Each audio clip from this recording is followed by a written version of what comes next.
The Great Gatsby, Chapter 7, Part 3. The young Greek, Michaelis, who ran the coffee joint beside the ash heaps, was the principal witness at the inquest. He had slept through the heat until after 5 when he strolled over to the garage and found George Wilson sick in his office. Really sick, pale as his own pale hair, and shaken all over. Michaelis advised him to go to bed, but Wilson refused, saying that he'd miss a lot of business if he did. While his neighbor was trying to persuade him, a violent racket broke out overhead. "I've got my wife locked up in there," explained Wilson calmly. "She's going to stay there till the day after tomorrow, and then we're going to move away."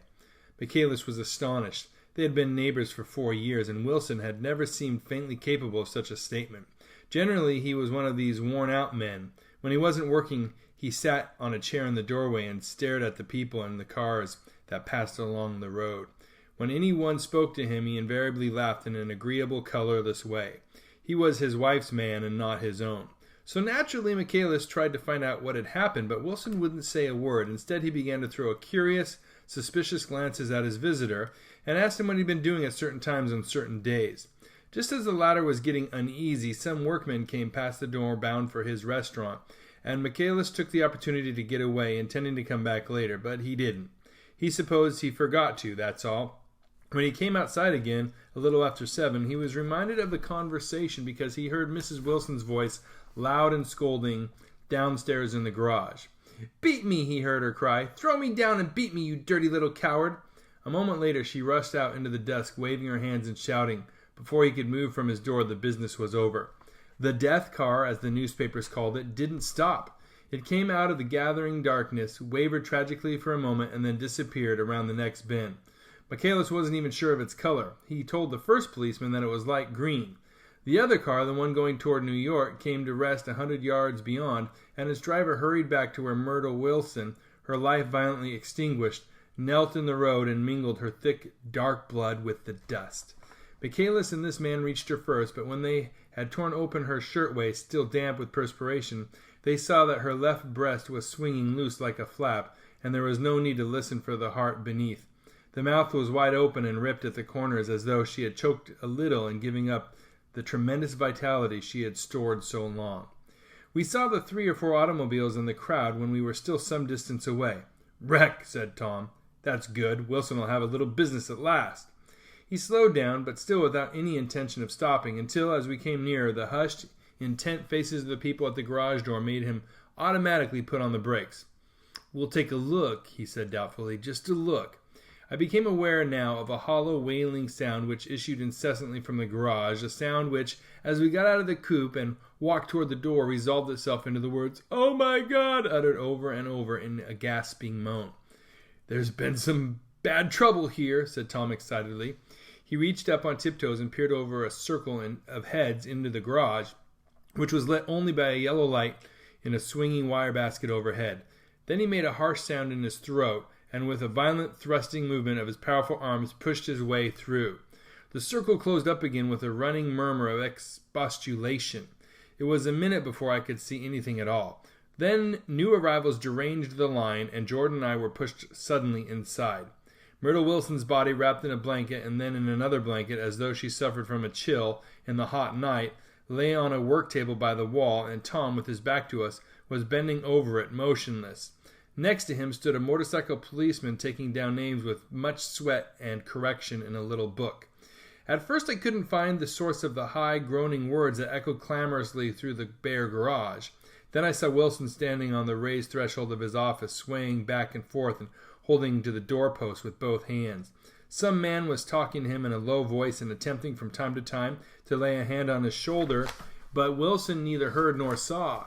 His eyes would drop slowly from the swinging light to the laden table by the wall, and then jerk back to the light again, and he gave out incessantly his high, horrible call, "Oh my God! Oh my God! Oh my God! Oh my God!"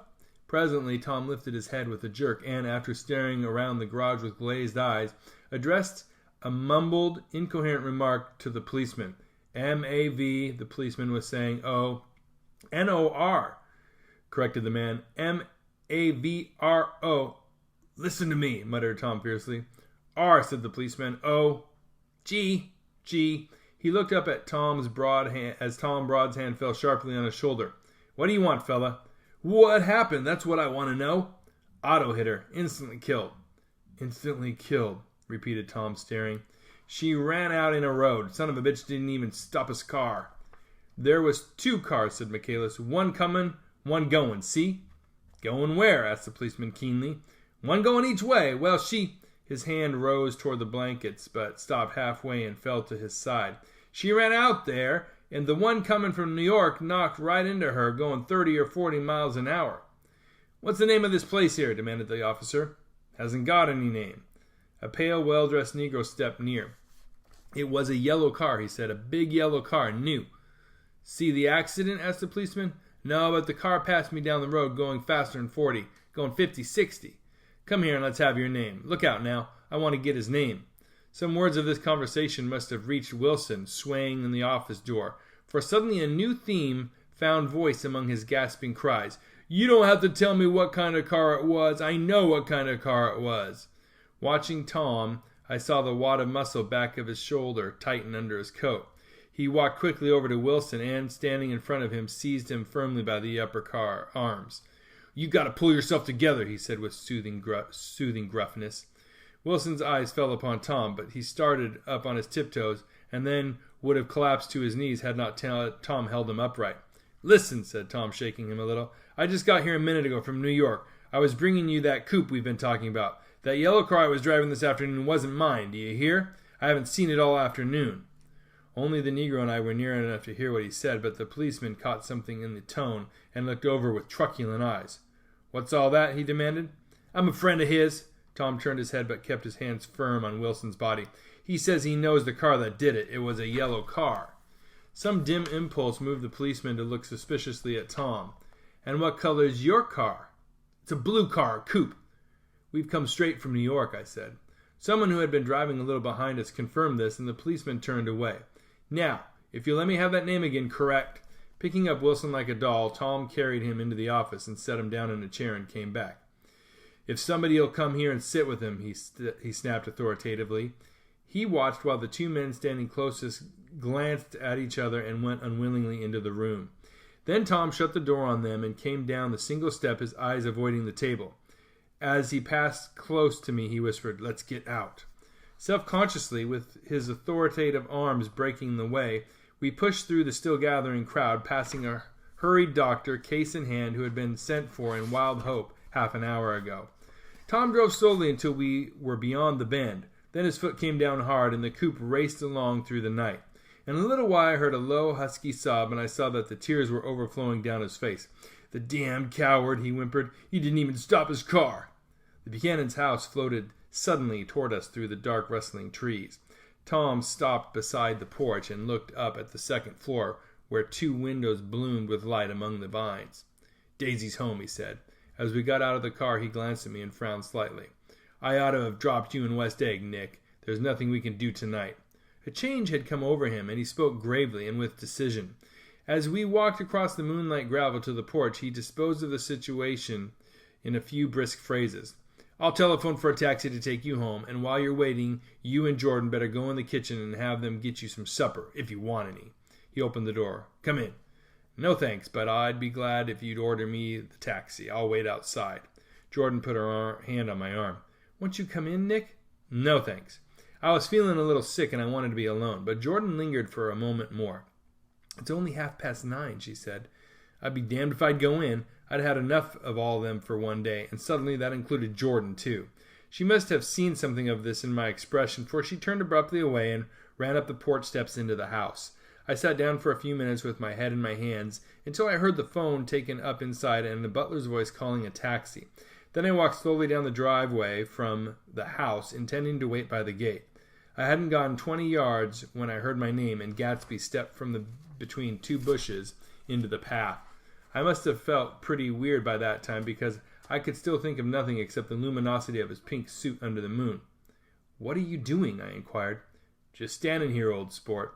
Somehow that seemed a despicable occupation. For all I knew he was going to rob the house in a moment, I wouldn't have been surprised to see sinister faces, the faces of Wolfsheim's people behind him in the dark shrubbery. Did you see any trouble on the road? He asked after a minute. Yes. He hesitated. Was she killed? Yes.